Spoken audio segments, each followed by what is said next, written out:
दोस्तों एफडी को हमेशा से एक अच्छा इन्वेस्टमेंट माना गया है क्योंकि एफडी में रिस्क बहुत ही कम होती है और रिटर्न भी ठीक ठाक मिल जाता है। इसलिए हर व्यक्ति की फर्स्ट प्रेफरेंस होती है कि अगर कुछ उसके पास सेविंग्स पड़ी हुई है तो उन सेविंग्स का एफडी करवा दे। सो अगर आपका भी 2025 में एफडी करवाने का प्लान है तो आपको भी कुछ इनकम टैक्स के नियमों के बारे में पता होना चाहिए। अदरवाइज आपको भी नोटिस आ सकती है और आप बुरे फंस सकते हैं। सो आइए जानेंगे इस वीडियो में कि वो क्या ऐसे नियम है इनकम टैक्स के जो एफडी पे एप्लीकेबल होते हैं।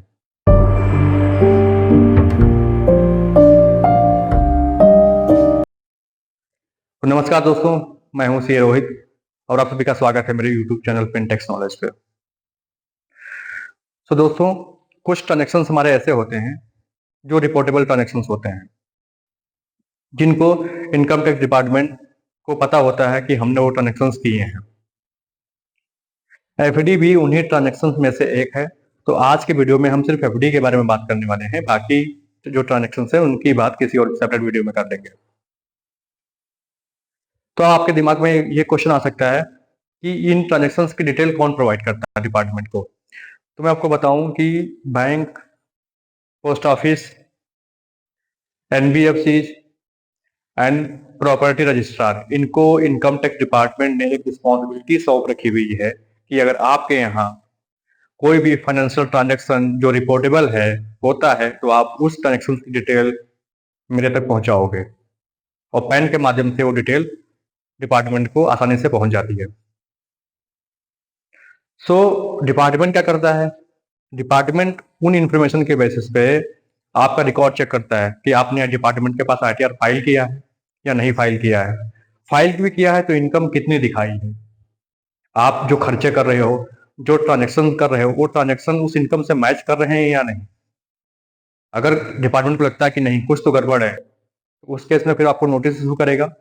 नोटिस इशू करके आपसे पूछेगा, क्लेरिफिकेशन मांगेगा आपसे कि आप बताइए आपने इनकम ये कहाँ से जनरेट की, सोर्स ऑफ इनकम आपका क्या है, आपने आईटीआर क्यों नहीं फाइल किया, या फाइल किया तो इनकम कम क्यों दिखाई। आपको प्रॉपर जस्टिफिकेशन देना पड़ेगा उस नोटिस का। और अगर आप प्रॉपर जस्टिफिकेशन नहीं दे पाते हैं तो उस केस में डिपार्टमेंट आगे भी और खतरनाक एक्शन आपके अगेंस्ट ले सकती है।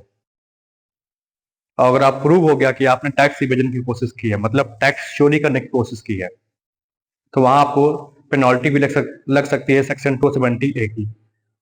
वो पेनल्टी का अमाउंट 50% से 200% तक हो सकता है आपके टैक्स अमाउंट का। सो अगर आप आईटीआर नहीं फाइल करते हैं तो आपको बहुत ही सावधान रहने की जरूरत है।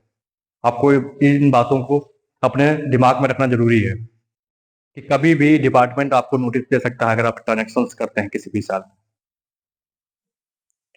सो अब यहाँ हम बात करने वाले हैं एफडी की लिमिट की, कि किस लिमिट तक एफडी करवाएं ताकि डिपार्टमेंट हमको नोटिस ना दे या डिपार्टमेंट को उस एफडी की जानकारी ना मिल पाए।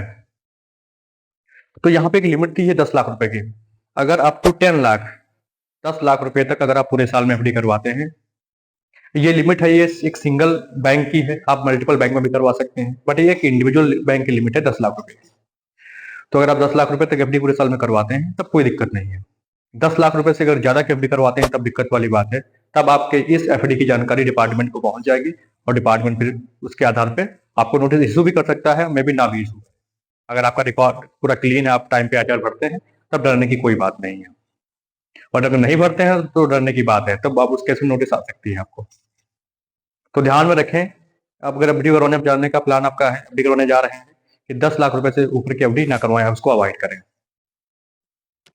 बट ऐसा हो सकता है कि आप 10 लाख से ऊपर कराने का प्लान बना ही लिए हैं, तो उस केस में आप मल्टीपल बैंक में करवा सकते हैं। 5 लाख की किसी और बैंक में करवा दी, 6 लाख की किसी और बैंक में करवा दिया। इवन अमाउंट यहाँ 10 लाख रुपए से ज्यादा का हो गया, लेकिन इंडिविजुअल बैंक के हिसाब से 10 लाख रुपए का ज्यादा अमाउंट नहीं है। 5 लाख का है एक बैंक में, एक बैंक में 6 लाख रुपए का। तब भी आपको कोई नोटिस नहीं आने वाली, क्योंकि आपकी इस ट्रांजेक्शन की डिटेल डिपार्टमेंट तक नहीं जाएगी। तो पहली जो बात है आपको ध्यान में रखना है कि एफडी की लिमिट 10 लाख रुपए से ऊपर ना हो पूरे साल में। यहाँ साल का मतलब है फाइनेंशियल ईयर। फाइनेंशियल ईयर हमारा स्टार्ट होता है अप्रैल से, एंड होता है 31 मार्च। अभी इस समय चल रहा है हमारा फाइनेंशियल ईयर, स्टार्ट हुआ था 1 अप्रैल 24 से और भी समाप्त होगा 31 मार्च 2025 पे।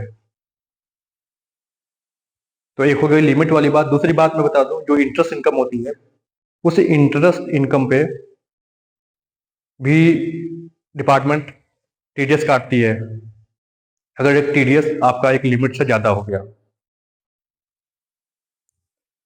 तो आप इंश्योर करें कि आप जब डी करवाने जाएं तो फॉर्म 15G, फॉर्म 15H जरूर फाइल करें, अगर आपकी इनकम बेसिक एग्जामिनेशन लिमिट से कम है तो उसके इसमें टीडीएस नहीं कटेगा।